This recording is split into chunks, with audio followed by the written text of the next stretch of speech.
Here we go, walking down the street. Yeah, Hi, it's everybody. the Kate and Aley show. Welcome, everybody. I got warmed up this morning because I had two classes already this morning, Wow. and one of them I had three people show up, and the other one I had seven people show up, Is and that's fine. is it Yeah, because of the weather? Is the they're all internet on out? Zoom. No, they're Oh, on Zoom, so it oh, doesn't have anything to do with the weather. Yeah. interesting. Yeah. Anyway, we'll see how it goes. I said I'll still teach the class whether I have three people or 20 people, because it's research writing. So nobody wants to Awesome. take it. Yeah. That's Anyway, awesome. hi everybody. Hello, Lisa Ann Young. It's Hi, good to see Lisa. you. Were you able to tell her about what happened? Yes, we You did did connect. tell us. We Oh, did you did. connect. I hope All she right. doesn't mind that I'm sharing that Yeah. over the phone. So Okay. we Good. had a really nice conversation. Beautiful, Oh, beautiful. wonderful. Yeah. Yeah, this is the place for the resources that you need anyway. Yeah, Mhm. good afternoon to you too, dear. Hi, Andrea. I know you're listening. You're lurking and listening. Oh, hi, Craig. Oh, you wouldn't want to take a research writing class, though. That's really kind of boring, but thank you, dear. Some of my classes are fun. We do all kinds of crazy shit, but this one is not so good. Well, Nobody you have wants to let us know when the good ones come up, Okay. and then we'll fill up your classroom. I'll be sitting in the back. What's really weird is that you're sitting on Zoom and nobody puts up their face or anything. So you're talking basically to a wall. Oh my! You're They just don't put up talking to their a wall. face. No, and to get them to do it is like pulling teeth. I don't know what it is. It's like maybe, oh, I'm in my pajamas or whatever. It's like, so what? I don't care. I know. But yeah, it's kind of I just funny. call in makeup. Makeup. Pick up, come help me out. Oh, Miss Mims, I teach research. Well, it's one of the classes I teach research writing at the college level, and I love research myself. I do. I could do it all the time, but it's not well liked by anybody really. But I also teach literature, and I teach humanities, and sometimes film if I'm really lucky. But Mm. can't always get that. Yeah, so it's aimed at kids from, I say kids, but between like 15 and 25, because you get the early kids coming in from the high school doing the Running Start program. And then Right. you get somebody who says, oh, I know a lot of stuff. I've done this forever and I'm 19. And I'm okay. Well, I'm glad. I'm glad you're 19. Oh my Anyway, goodness. Is it stuff hi, Anita. that Hi, you could Craig. transfer over for like the justice system or criminal Hmm. courses would help with investigations or with Yeah. yeah. Yeah. Yeah. I mean, really, everybody needs to have a research writing class, whether they're taking psychology or sociology or anything. They have to Right. write papers, so they have to know how to do it. But the problem is they don't listen half the time, and they don't remember anything from term to term. So, but at least we could say we tried, right? Yeah. One of my classmates' favorite course that we had was in it's either seventh or eighth grade with a Uh-huh. teacher that taught us how to take good notes. Oh, that's a really good class. It's Yeah. a really But good class. that kids don't take notes. That's the other thing. They don't There take you notes. go. They don't have pen or Yeah, paper. Yeah. yeah. It's Mm-mm. really interesting. And they don't Um, even do the computer notes. But I'll really? sometimes I'll say, this is I don't give tests, but I'll say this is you're gonna have to do this and I'm gonna be watching for it. So you might want to write this down. That's Mm-hmm. what I have to say. And some of them will and some of them won't. Huh. So Interesting. I mean, I was always about wanting better grades, but not Yeah. that much. So Yeah. hi, Hypnicity. Hi, Linda De Gonzalez. I just want to say hi to a few more people here before we get into the meat of this plucky heroine. Please. It's We a really sweet group we have, Allie. do have a sweet group. We Anne. do. Oh, Anne, I'm so glad to see you again. Yes. And Miss Mims and ooh, I said Anita. How do you stay out of dangerous rabbit holes? Well, um, I pretty much say we're going to be as nice as possible here, but we're going to be talking about some tough stuff. Yeah. And it might be considered. Well, for instance, we talk about in one of my classes we talk about white privilege. And I get people in the class that say, my father says there is no such thing, you get that. And, but, there is such thing as white privilege, but it doesn't mean everybody feels that way, So anyway, yeah. All right. Did I miss anybody? No, I don't know. You were training in the workplace, had to beat them over the head. Yeah. You're getting an education, especially if you're in the high school. You're getting a high school degree and a community college degree when you're finished. So you can go straight into 4-year college as a junior. And you're only 18. So right. You can, it's really an awesome thing to do, but right. Not everybody's into that. Anyway, enough of me. What have you been up to, Kate? Oh my gosh, clearing out 2022 and bringing in 2023. Oh yeah. I spent a lot of my life being an accountant. So paper. What to save, what to shred, what goes where. And we still haven't really finished unpacking from our initial move here. So so there's furniture moves and bookshelf moves, and it's something that you think, oh, you're retired now, that should be easy. No. You've accumulated a lifetime worth of shit, basically. Me too. I'm not saying everything is shit, but it's just like they say, if you don't use it in 6 months or something, you should just get rid of it. You don't need it. You haven't even remembered that it's there. Yeah. And half the time John and I are going, honey, have you seen the it just drives me nuts. I just want a clean slate and not necessarily start over, because we don't have the money for that.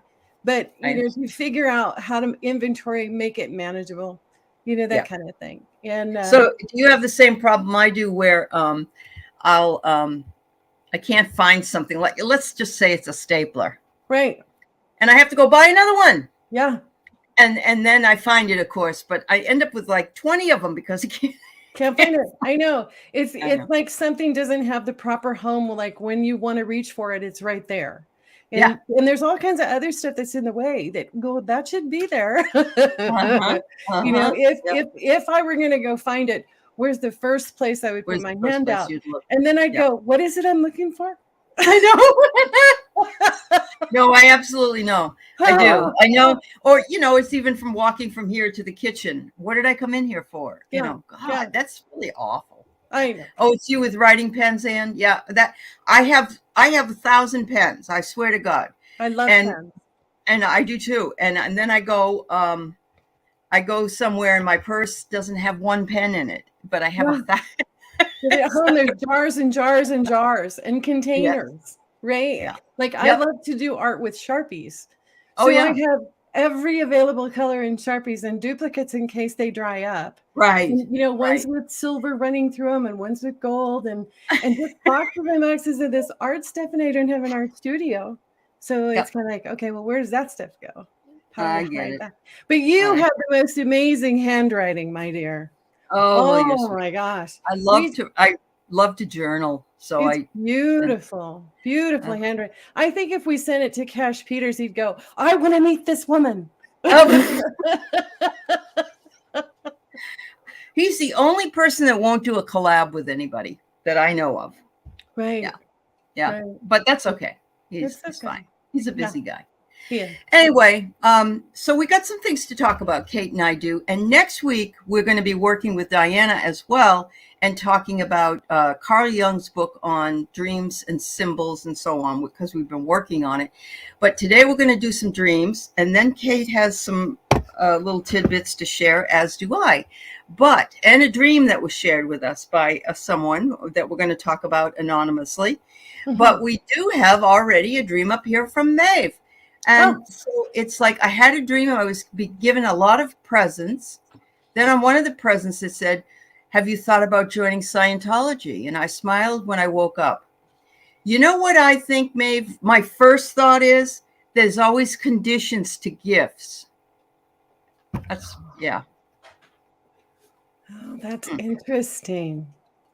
That is interesting. See, and the way that I looked at it was, if she's not into Scientology, which I can't tell, maybe she could let us know, is her way of being told that some of the old ways of religion are not, how do I put this?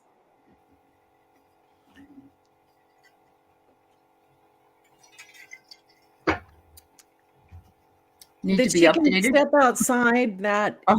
step outside that belief system, outside the organized religion system that says it's okay that those processes and practices and things that they have are okay, not to put them down or to say they're not right in any way. But the question popping in on top of gifts being bestowed, I mean, it's almost like ascension gifts being dropped in, right? That's what I got. And that was just Scientology. Just happened to be what was in her mind at the time. It could have been anything. Have you thought about being Wiccan or pagan or Catholic or to show that that it's okay to step aside from it and still accept the gifts that are coming in. I think people that are really spiritual right now have this torn dynamic happening, this dual dynamic happening of saying, but I was raised this way, and this way doesn't want me to go that way. And there's a lot of internal back and forth, and often involves guilt. It often feels like you're not being loyal to your mom or your dad or whoever it was. And I would say that they blend together. They are not controversial, attacking each other. I think that they actually go together. The gifts of the heart, the gifts of spirit are universal, and they're not saying that you can have this or have that. You can have it all and still enjoy what gifts you have. And that's the thing I love so much about the way that I parse out what I believe in, is that I'll take what I think is important for me, and be it from whatever area that I've looked into it, and I say, this works for me. I don't really know about this, but so you don't have to be one denomination, you don't have to be one group, you don't have to have one think. But it also is interesting because she has been given gifts. Yeah. And so that is an important thing. Yeah. And, she calls them presents. And of course, they are in the present. So it's like in the present, you have a lot of gifts. Yes. And you just have to open them up and see what's in them.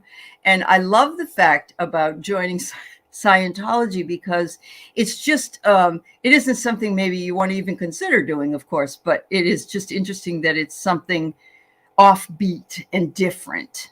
So have you thought about being offbeat and different in the way you approach things? So to me, offbeat and different. Very good. Yes. It really cool dream though. It is a cool dream. I really want to peek in. And she said that when she read it, and she said, I smiled and then I woke up. And so it wasn't like, she wasn't aghast. She was smiling.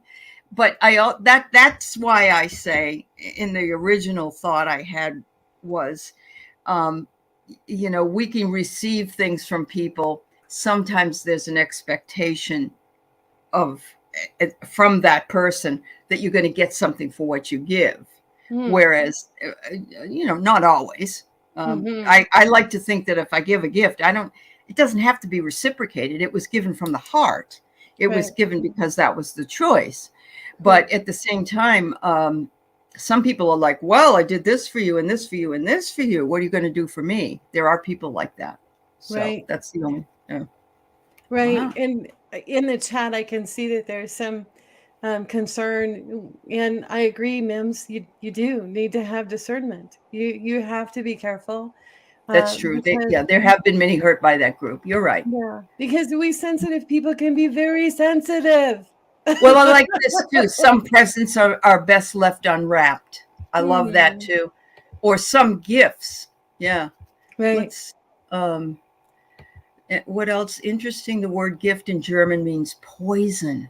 Oh my. Ooh. Oh my. So Maeve, can you tell us who was giving you the gifts? Can you think about that for a second and tell us whether or not you actually saw hands or whether they were left for you? You know, how you knew the gifts were there for you. Yeah, obviously they're for you, but if you knew who was giving it, were they your guides? Were your angels?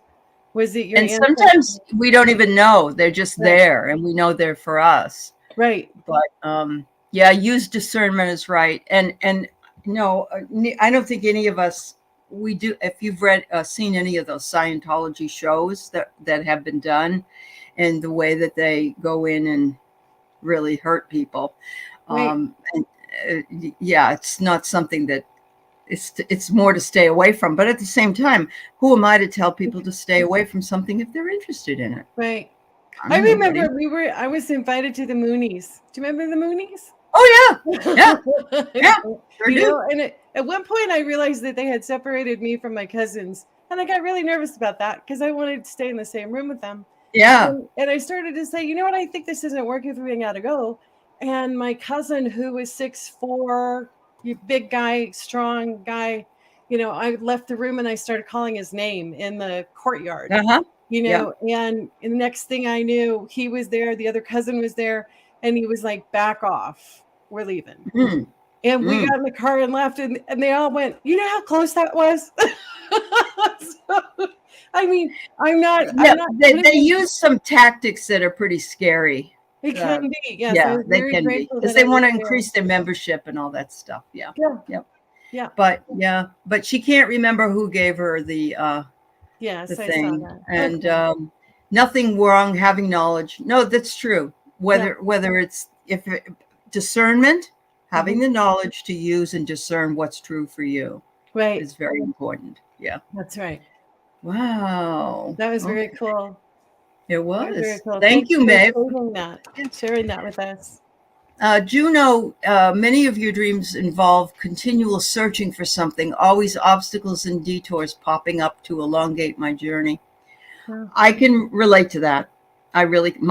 Interestingly enough, I have a lot of release dreams. I have dreams I'm on the can, or I have to go to the bathroom, or I have a lot of that because I know there are things that I need to release. And when I wake up, I'm like, why am I always in the bathroom? But anyway, I think that we probably would have even more obstacles in our lives if we didn't dream through some of those obstacles and get over the hump. Don't you, Kate? Yes, I do. Yeah. You know, because it shows you that there are options. And one of the things that really is crazy making is the human mind can close down that creative part that says, oh no, this is the only, that monkey brain, that thing that, you know, that you go, no, you know, but I have been in that place where I felt like there are no options. I know. The only one that I'm looking at is the one that's got to work. And 9 times out of 10, it's not the right one for me. Right. And they say you can't solve a problem with the same mind that made it. And so you have to step back from it and really discern it. Yeah. That was a cool dream. Which is also really important, to be connected to other people that have, you know, heart-centered, or other people that are open to creative conversations.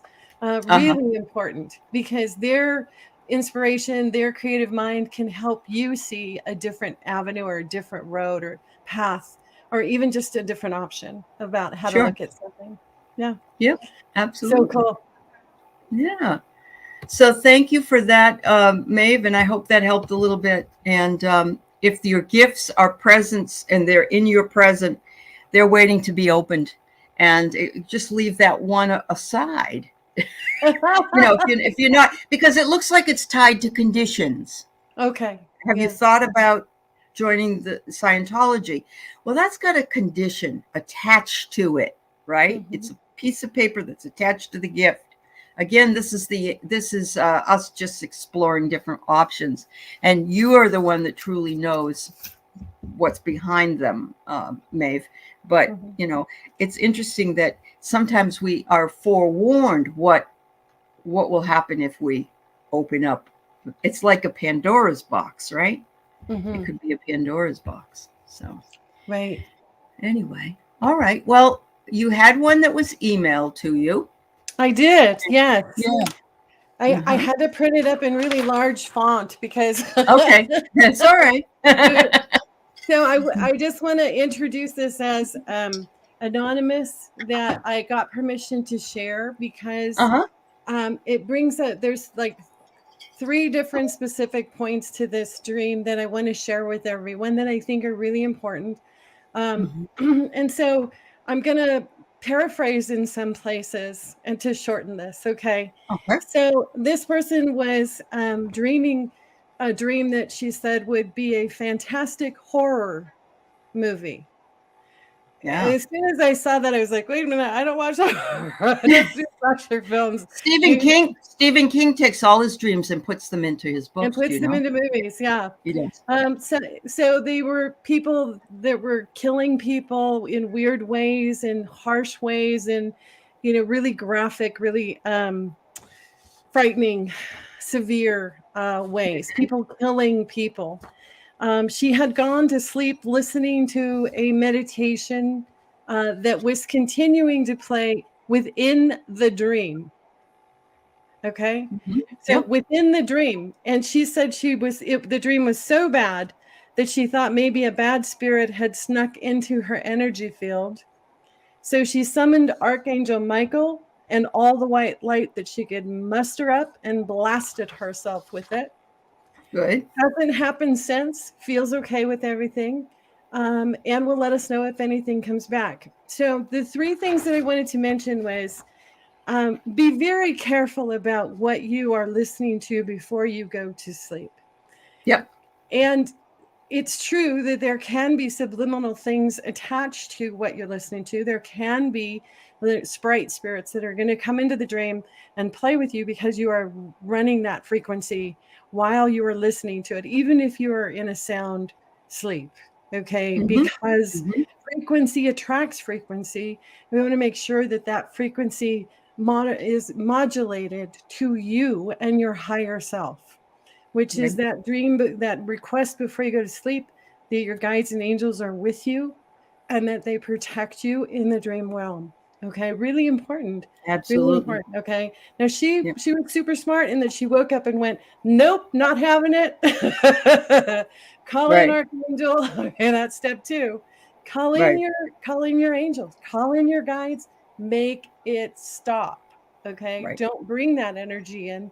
She knew that it was within her dream and then blasted it with the white light so that it would disappear. It would no longer be in her energy field, which I thought was just magnificent. Okay. To have the wherewithal to understand that she can move that energy out and away from her, lay back down and go to sleep and be peaceful. It's really important.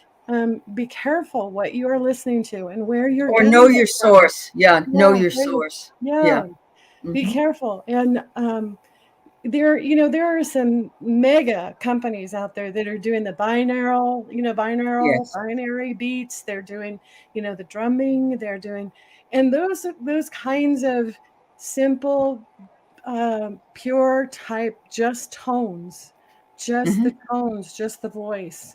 And I guess it would be difficult to know if it had anything attached to it because it's not like you click on something that goes, hello. Yeah, it's very true. Yeah. It would be difficult. But I would be interested to know anyone in the chat that listens to something while they are trying to drop off. I have a hard time sleeping with something on my ears because of the way that I sleep. And so it has to come off.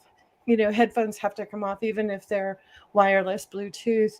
But I have a really hard time because my imagination and my love of music and everything else will take me into it'll just keep going because I'll hear it in the dream.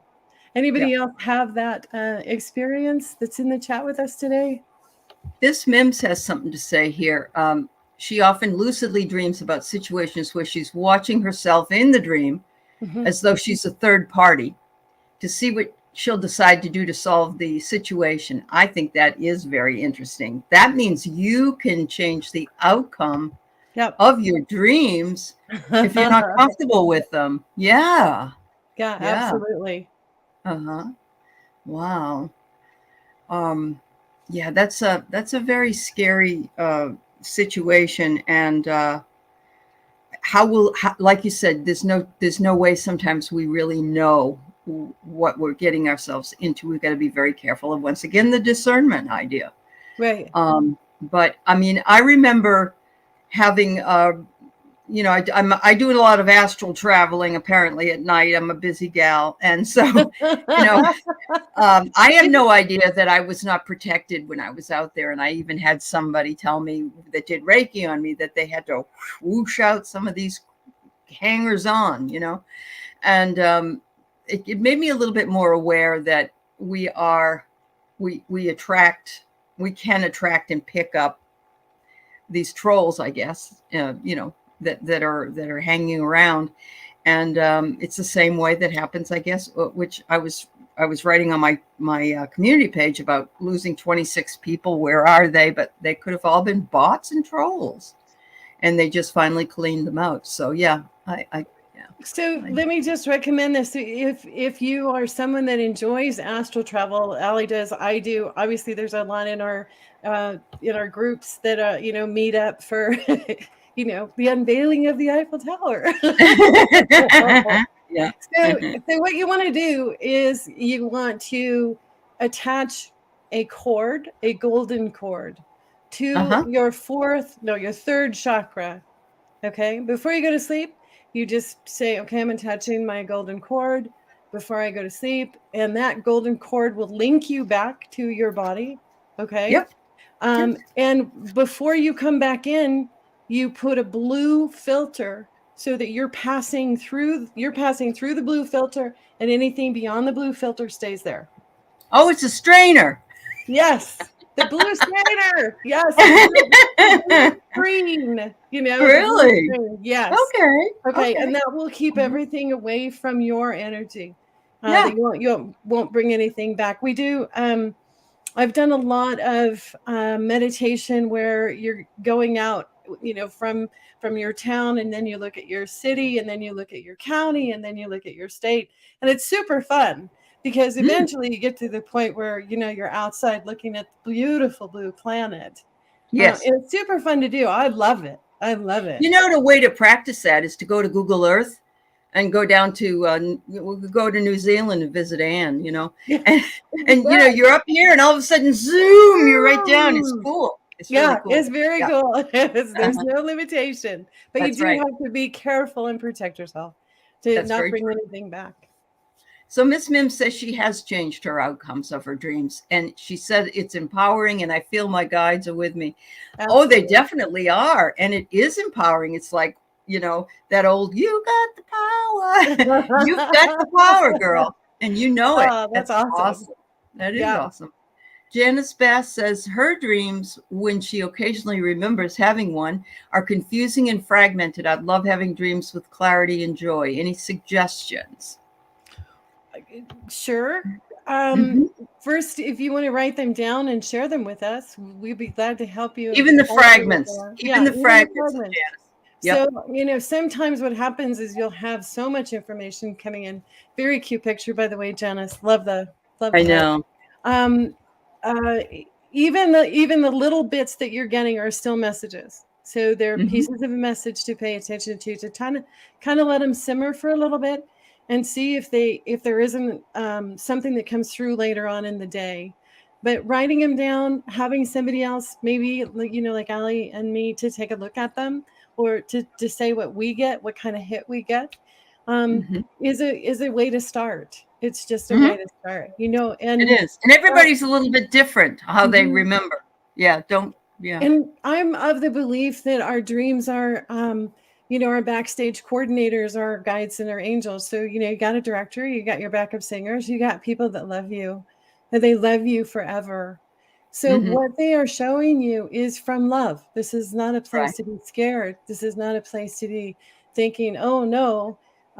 What they're really doing is saying, yes, listen to what it is we're trying to communicate. You're trying to sort out what's going on in your life and other things that are going on. And that's a perfect place for that work to be done. Yes. Because we don't have time when we're awake. That's right. Yeah. Yeah. That's right. So, yeah. It's that, sometimes the communication is we love you.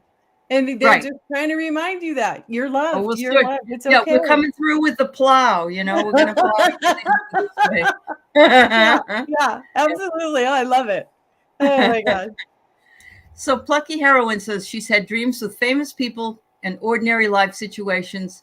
I've had a couple of pursuit dreams where I was chased. I've had those too. I've been either chased or I'm running, or I hate it when I have a dream and I'm like on the edge of a precipice or sitting somewhere and, I could fall, hundreds of feet down. And I think to myself, to me, that's a danger dream. It's like danger. You're heading into the wrong territory. But with the famous people, I think that if you're having famous people in ordinary life situations, that it's trying to say famous people really have ordinary lives. Everybody just knows about them more. Well, and it can be too that you're the star for the ones that love you. You're the famous person for so many. That's right. And I have often heard that if you realize you're being chased in the dream, to stop, turn around, and ask, what are you trying to show me? What are you trying to show me? Yeah, because they're chasing you because they want to give you information. They're not chasing you to try and hurt you. They're Absolutely. They want you to turn around because they got something important to say. And hopefully, it's Brad Pitt or, whoever that's coming after, especially the famous people. It's too cute. Or maybe Clara Bow. Who knows? Clara. There you go. Yes. You're Clara. So Anita said, so Anita, what you're describing is lucid dreaming as well. If you don't like the way the dream is going, you change it as you go. And it does get easier to do every time because you're conscious that, it's only a dream. It's only a dream. It's not going to hurt me or affect me. And the same thing can be said if you were going to have past life regression. A lot of times there are people who are in the midst of this past life regression where you're really in a meditative sort of state. My brother was regressed and found himself in a casket alive. Oh my God. And he couldn't breathe, of course, and he was getting all upset and everything. And the regressor said, you're not there. You're just watching. You're not involved. And, I thought to myself, well, God, no one, that would be terrifying. And that did happen in the past. They, in fact, used to put a bell in there. Right. Did you know that? They put a bell in there to wake people. There's a name for that. What's the name? Oh, there is. The wake, the live. Until the last bell is rung or something. Yeah, that is absolutely true. That they would put it around their toe in case they weren't really dead. But to change the dream too, if it is becoming a place where it's like, really uncomfortable, or maybe you're just totally exhausted from whatever's going on and you just really want a fun dream instead of instruction, ask for a day pass. Ask them to say, hey, I need a day pass. Let's get back to that lesson, maybe by the end of the week, or this is really too much for me to be handling right now. I'm handling this and then I'm handling that. And I need one to be a vacation for a minute. Can I just be by the beach and let's hang and tell funny stories, and they will give you that as well. Kitty cats and doggies and things like that. Yeah. Open up the conversation with them before you drop off to sleep. It can be very confusing to understand that there needs to be some time, some distance between sleep, between the dream and the waking time. So Yeah. And sometimes it kicks in, and sometimes it doesn't seem to kick in, and that's because you figured it out over there. That's right. That's right. That's right. So good. Yes, Plucky, go ahead and do that. Send an email to us, and we can talk about it. And if you want us to, and we can do it anonymously. That's fine. Either way, whatever works for you. Whatever you feel comfortable with. Yeah. Yeah. Yep. If you email me and give me a telephone number and would like a phone call, we can even do it that way. I'm really open to just helping people see or have a chance to look at it another way. And Miss Mims, you're right. You ask for protection in regression. You ask in dreams. You ask for all of the protection you can get when you're going into a situation that's new, whatever it might be. Anne, I think that your dream, I had a dream very much like what you're suggesting, a recurring dangerous dream when you were in a bad relationship. Mm-hmm. When I was 7 months pregnant with my son, I had a dream that my husband was having an affair with somebody from work. And it was very disturbing to me. Of course, here I am, big as a house. And a week later, it was revealed that he was having an affair with somebody at work. And I knew in my heart that was a foretold dream, because I think intuitively I knew what was going on, even mm-hmm. though I didn't, and because he would come home from work and take a shower. Mm-hmm. Because he was out in the parking lot being very busy. And so, of course, I left that man after I had my son. But it's like your dreams are trying to warn you. So when the real thing comes along, you're not immediately surprised by it. And the fact that when you left that relationship, that dream disappeared, means that it got the message to you. And absolutely, you were now safe. Yeah. I'm so glad that you remembered those dreams so that you could see how they coincided, see how the message really was coming through for you. That they were really trying to protect you and surround you so that you could see it and move away from it. Definitely.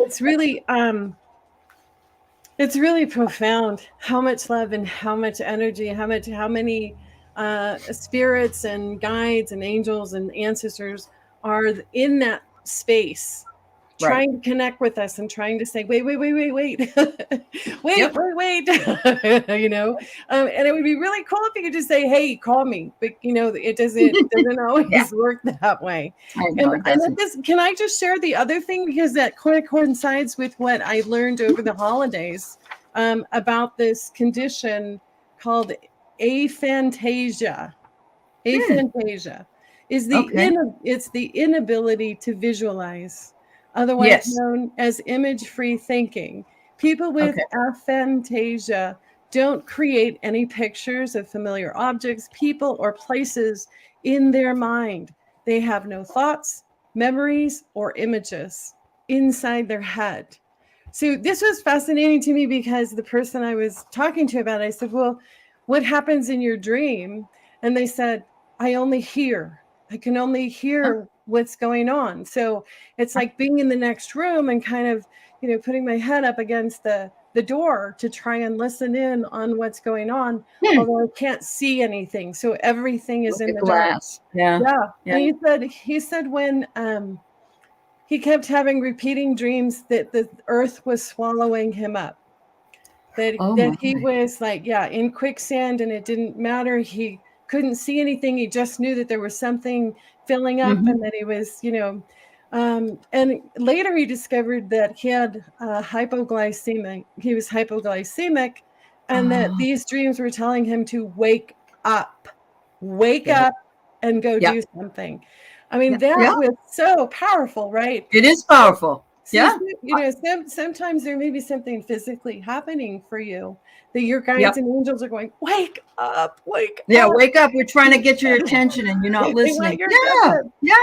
To help you. And my daughter is diabetic, juvenile diabetic, and she often has low blood sugar reactions in the middle of the night, where she also feels like she's dying. She'll be dreaming about dying in the dream. And unfortunately, doesn't always have enough glucose to wake up and come back out of the dream. Wow. But she has a support German Shepherd that will come over and lick her face until she wakes Okay. up. And if she doesn't wake up, she'll go down the hall and get, the roommate and pull the roommate out of bed. And Okay. really amazing. Okay. But yeah, That's so sometimes these dreams are meant to wake us up. To wake They up. are. They're another trigger for us in order to get the message. That's why I think that's why it's so important we discuss this, really. Yeah. It isn't just about, well, this was funny and it's really about, it's another gift. It's another way to access. It's another way to access. Yeah. And to feel supported, that you are not alone. You are not alone. That's right. I remember so many people saying to me, well, I never remember anything. It's always just dark. Well, maybe they had this condition and nobody ever listened to them as it being real. There's another one that's very close to that, only it's called Anastasia. Is it It's not anesthesia, because I know it's something like that word, but it is that people smell music and they can smell it, they can taste it, that, there's like synesthesia. Synesthesia. Thank you. Yes. Yeah. So, we're all made a little bit differently, and we have to use what it is we have in order to access what it is that we can get to as far as internal knowing. Absolutely. But wow. Oh, Teresa, you dream of out of order bathrooms when your bladder wants you to wake up. Isn't that's so funny, and that's so true. Oh my God. Oh my God. That's wonderful. Yeah. There was a comment Teresa made, and then we'll look at it, Teresa, and then I want to talk a little bit about this book I've been reading and how it showed up and what it means to me. Okay, so Teresa's the boogeyman here. Do you see? She dreamt of a tree growing clocks and all sorts of fruit made of wax. Inside the trunk was a stairway that grew smaller the higher I walked. At one point, I could go no higher. That sounds like an Alice in Wonderland dream, doesn't it? When you're drinking to get small and to get tall. A tree growing clocks. Time doesn't grow on trees. Time grows on trees. The tree of life's showing you how much time you have. If it was money, we'd say there was money growing on trees, right? So, but the fruit was made of wax. So it was ornamental. True. It's like what you put in the basket on your, or our grandmother did. I don't think our grandparents did. So I wonder who orchestrated this dream for you. Maybe it was grandma. Because most people don't do that anymore. They don't get the plastic grapes remember the glass grapes? Yes. Oh my gosh, they were glass grapes and oranges and apples, and there was the plasticky sort of waxy fruit. And it's so cheesy when you think about it now. Because the wax grapes or fruit really is a time thing. It is. It's like the fork and spoon that Diana mentioned. She said she saw in her kitchen the huge fork and the huge spoon. Yes. And that we don't do that anymore either. A wooden spoon. Yeah, they're huge. That's interesting. Yeah. So maybe this is a tree growing in the middle of the room that is from an older relative trying to communicate with you. And the clock, maybe, for me, seeing a clock is a reminder that time is short. There is forever. Well, that there really is forever. The clock is an illusion. Mm-hmm. Maybe that was what it was too with the fruit, that it was an illusion. Right. That is just so interesting. But this stairway that grew smaller and smaller, and she couldn't go any further, tells me that was all she needed to know for now. For now, yes, absolutely. I agree with you completely, Aley. Yeah. That she is on the right path, and that it is the ascended path. It is the higher vibration. Correct, because you're going up. Yeah, because you're going up. Be interesting to know the color of the staircase, and if her grandparents were close to her. If you could let us know, Teresa, were you close to relatives that would have been in the would you say the 50s? Maybe the 50s? Maybe, or the 40s, 40s or the 50s, yeah. I liked watching movies back then because they don't have any clutter. They only have certain things like they have a lighter, and they have the nuts on the thing, or the nutcracker. But just let us know if you have. Teresa said she was in her 20s when that dream came. It must have been Okay. that powerful. And that was 40 years ago, she said. So Okay. it might have also been over time, you're going to be able to ascend the staircase. You can only at that time. Beautiful. Yeah. Yeah. The beauty of life and the gift of time. Yes. Yeah. Beautiful, Anne. That's a lovely, lovely way of putting it. I am curious though about the wax fruit. So maybe Ann Simpson said it's the beauty of life, the gift of time. Yeah, and trees connect heaven and earth. I love that too. Yes. Yep. Wow. She said that it was a brown wood. I wasn't close to them because I lived in the Midwest and they lived in Oregon. So yeah, it is hard when there's a big difference at that time, especially 40 years ago, we weren't going back and forth. I remember not even being able to call my brother or my family that lived in California because the long distance charge was, whoo, remember? You couldn't, that's a long distance call. You don't want to be doing that. Even from county to county, sometimes. Oh, yes. Oh, yes. Ridiculous. Yeah. Yes. Thank you for sharing that too. In fact, thank you for everybody that has shared and that's here in the chat as well, because it's so cool to have you.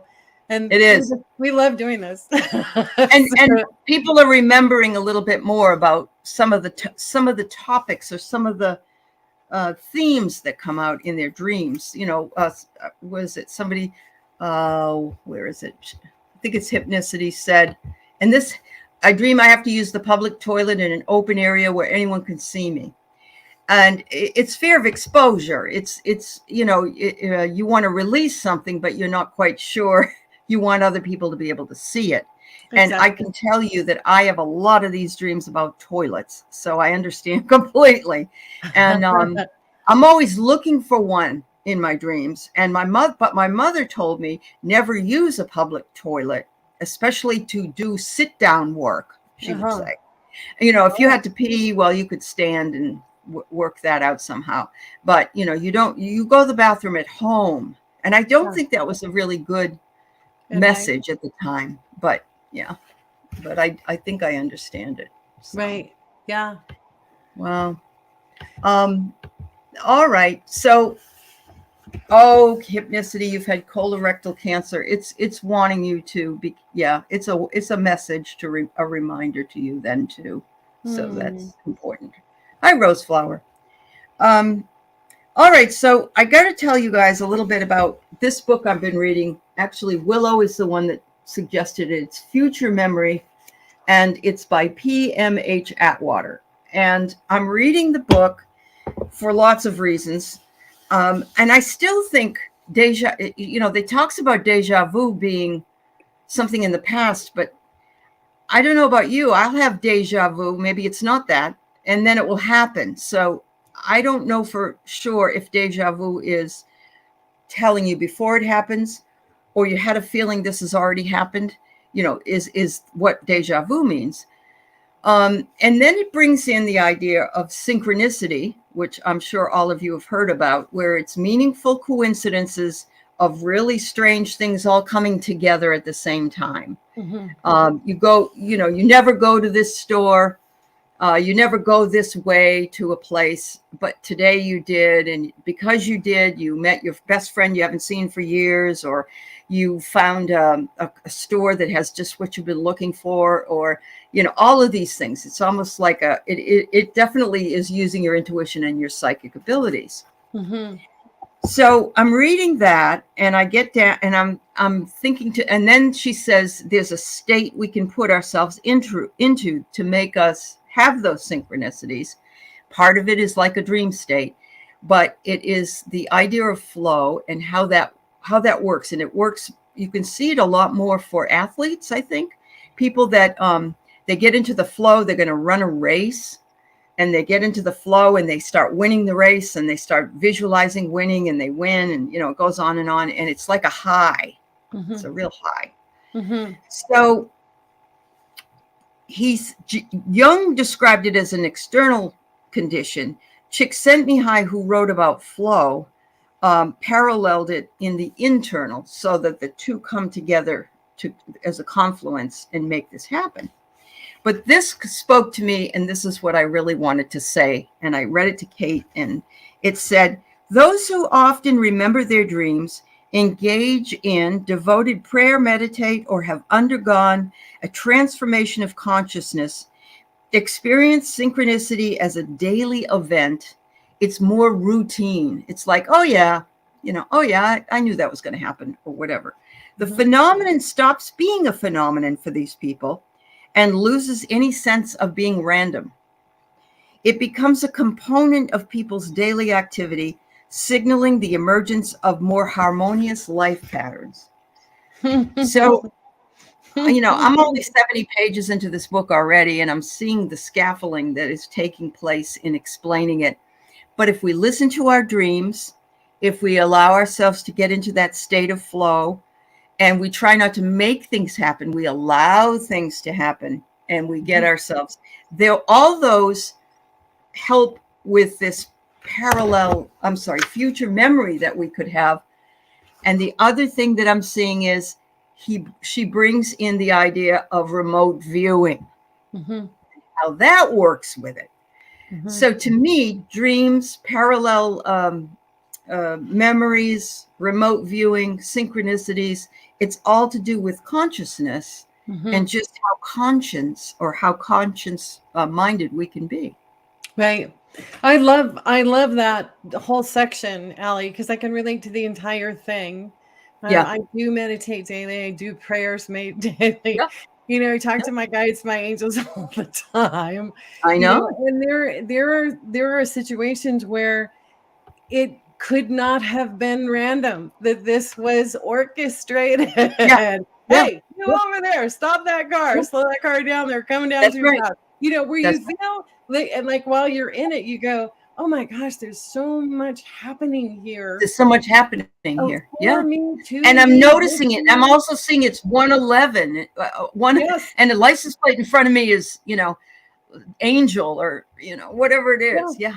And what is really fun is it's almost like when I go looking for it, because I actually do believe that when you believe that it's real and can sense that it is, you see it. You don't have to have, I'll see it.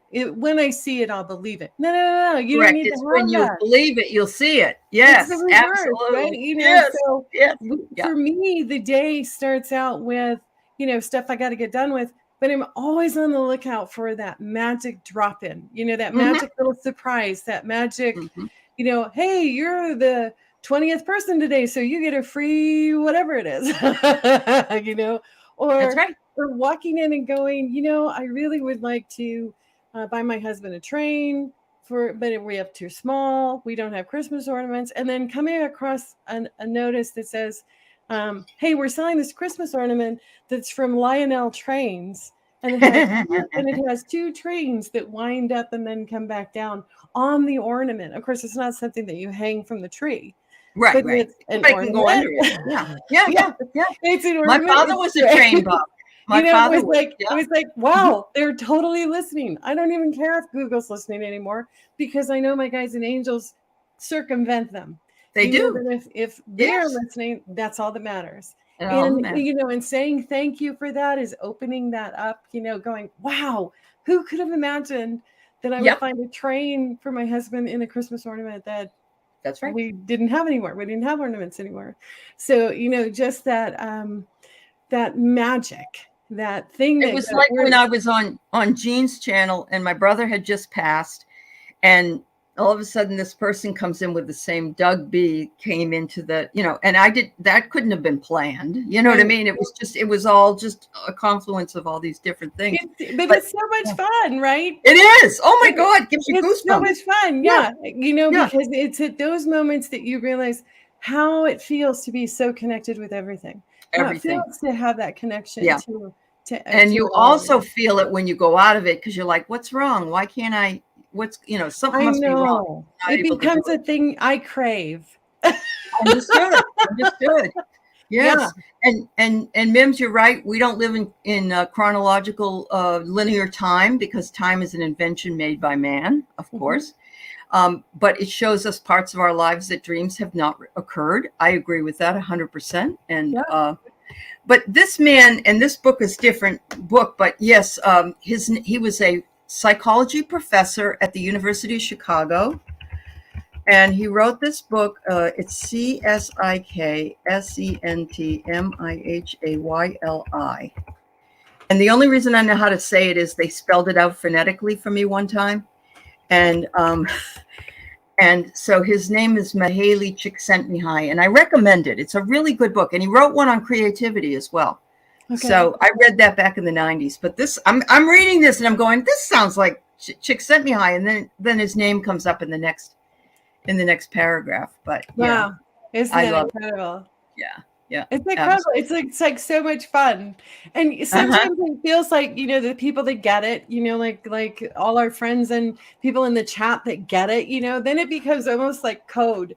It becomes almost like playtime and code and how exciting and how fun, right? Yep, it's wonderful. It does.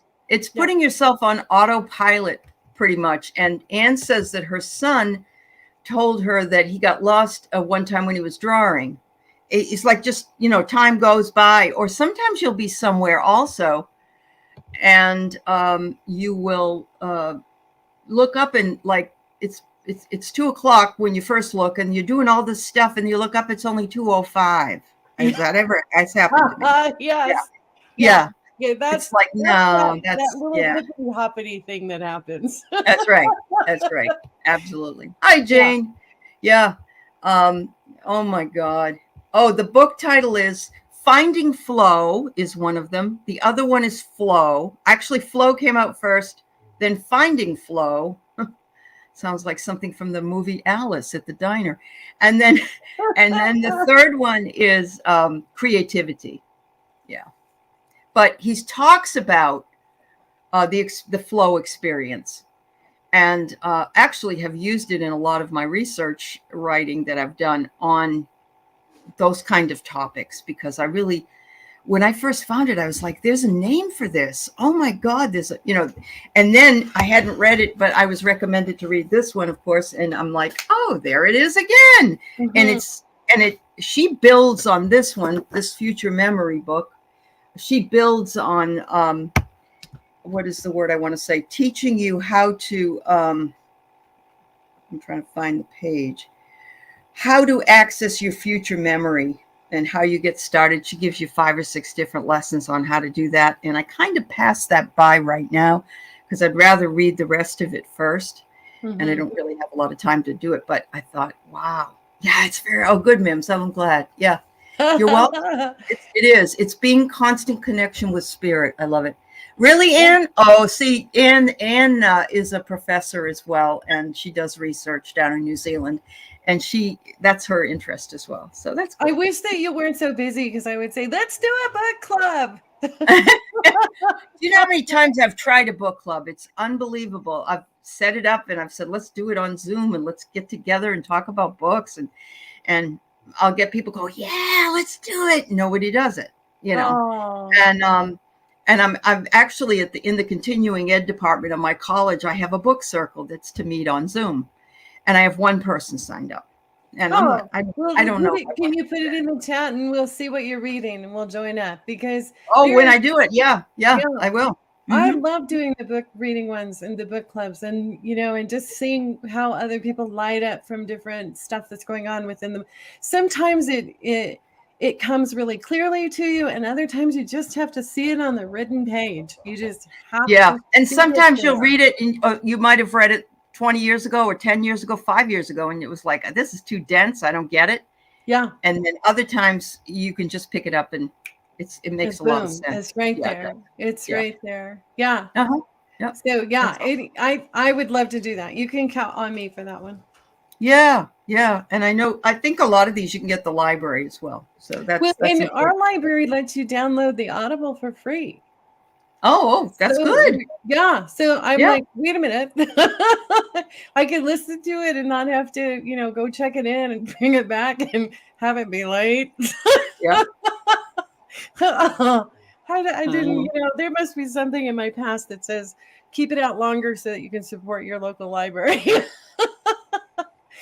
Yeah, give them a little bit of money. So gals, if you came in late, next next dream detective meeting will be also with Diana Bowles. She has read Jung's Dreams and Symbols. I think it's the first, was it 60 pages? I don't know. I didn't read the rest of it. I only read that meaty first part of it. And so if you're interested in reading that before next Tuesday, Kate has been reading it. I've read it and I took notes on it. We're going to talk about that. Or even get the Cliff Notes version. I don't know. But like I said, I was really surprised the library had an audio version. Yeah.